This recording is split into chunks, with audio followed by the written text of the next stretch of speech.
Hey guys, for today's daily read aloud, we're going to be reading another twisted fairy tale. So if you remember a week or two ago, we read Ninja Red Riding Hood, and we talked about how twisted fairy tales are books that take a traditional fairy tale, like Little Red Riding Hood, and put a fun spin on it, like she's now a ninja instead of just a regular girl. So today we're going to be reading another twisted fairy tale, and it is called The Three Little Wolves and the Big Bad Pig. So I wonder if you can guess which fairy tale this is based on and how the author kind of twisted it to make it a little bit more fun. This is by Eugene Trivizas, and it's by the illustrations are, I don't know, it doesn't say Illustrator actually, so maybe it's drawn and written by both of them. Helen Oxenbury. Oh wait, no, she is the illustrator. Once upon a time, there were three cuddly little wolves with soft fur and fluffy tails who lived with their mother. The first was black, the second was gray, and the third was white. One day, the mother called the three little wolves around her and said, "My children, it is time for you to go out into the world. Go and build a house for yourselves. But be aware of the big bad pig." "Don't worry, Mother, we will watch out for him," said the three little wolves, and they set off. Soon they met a kangaroo who was pushing a wheelbarrow full of red and yellow bricks. "Please, will you give us some of your bricks?" asked the three little wolves. "Certainly," said the kangaroo, and she gave them lots of red and yellow bricks. So the three little wolves built themselves a house of bricks. The very next day, the big bad pig came prowling down the road and saw the house of bricks that the little wolves had built. The three little wolves were playing croquet in the garden. When they saw the big bad pig coming, they ran inside the house and locked the door.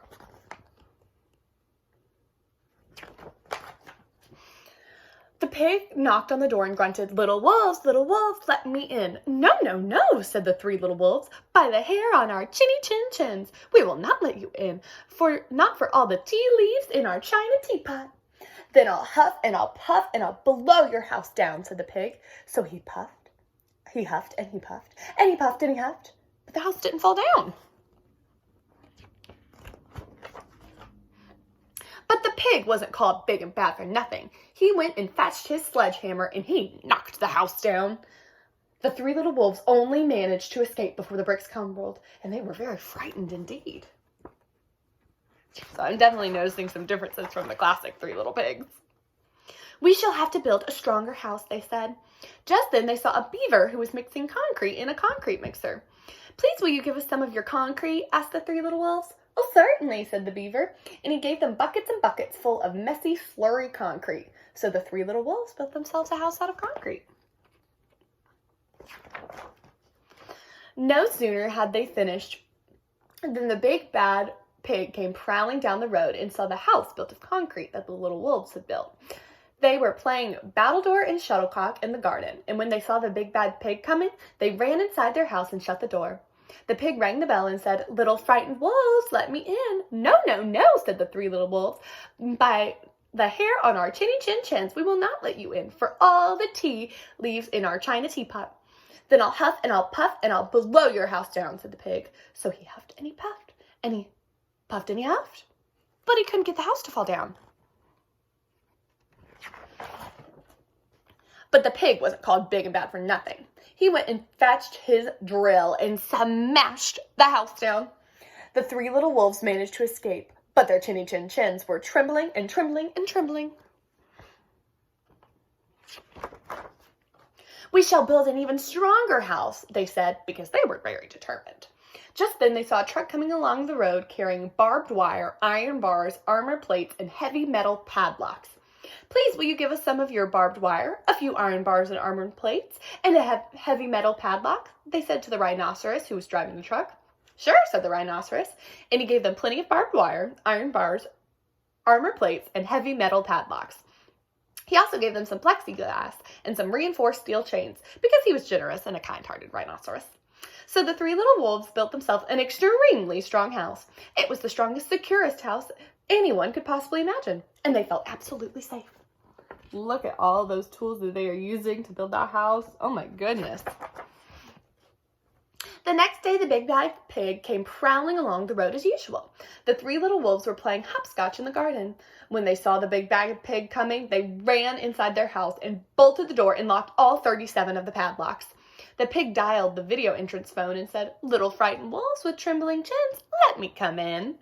"No, no, no," said the little wolves. "By the hair on our chinny chin chins, we will not let you in, not for all the tea leaves in our china pot." "Then I'll huff and I'll puff and I'll blow your house down," said the pig. So he huffed and he puffed and he puffed and he huffed, but the house didn't fall. But the pig wasn't called big and bad for nothing. He brought some dynamite, laid it against the house, lit the fuse, and the house blew up. The three little wolves just managed to escape with their fluffy tails scorched. Oh my goodness, he is a dangerous pig. "Something must be wrong with our building materials," they said. "We have to try something different." But what? At that moment, they saw a flamingo coming along, pushing a wheelbarrow full of flowers. "Please, will you give us some flowers?" asked the little wolves. "With pleasure," said the flamingo, and he gave them lots of flowers. So the three little wolves built themselves a house of flowers. I wonder what's going to happen. It's a very pretty house, though. One wall was of marigolds, one of daffodils, one of pink roses, and one of cherry blossoms. The ceiling was made of sunflowers, and the floor was a carpet of daisies. They had water lilies in their bathtub and buttercups in their refrigerator. It was a rather fragile house, and it swayed in the wind, but it was very beautiful. The next day, the big bad pig came prowling down the road and saw a house of flowers that the three little wolves had built. He rang the bluebell at the door and said, "Little frightened wolves with trembling chins and scorched tails, let me come in." "No, no, no," said the three little wolves. "By the hair on our chinny chin chins, we will not let you in, not for all the tea leaves in our china teapot." "Then I'll huff and I'll puff and I'll blow your house down," said the pig. But as he took a deep breath, ready to huff and puff, he smelt the soft scent of flowers. It was fantastic. And because the scent was so lovely, the pig took another breath. And then another. Instead of huffing and puffing, he began to sniff. He sniffed deeper and deeper until he was quite filled with the fragrant scent. His heart grew tender and he realized how horrible he had been. Right then, he decided to be a big, good pig, and he started to sing and dance the tarantella. At first, the three little wolves were a bit worried. It might be a trick. But soon they realized that the pig had truly changed, so they came running out of the house and they started playing games with him. First they played Pig Pog, then Piggy in the Middle, and when they were all tired, they invited him into the house.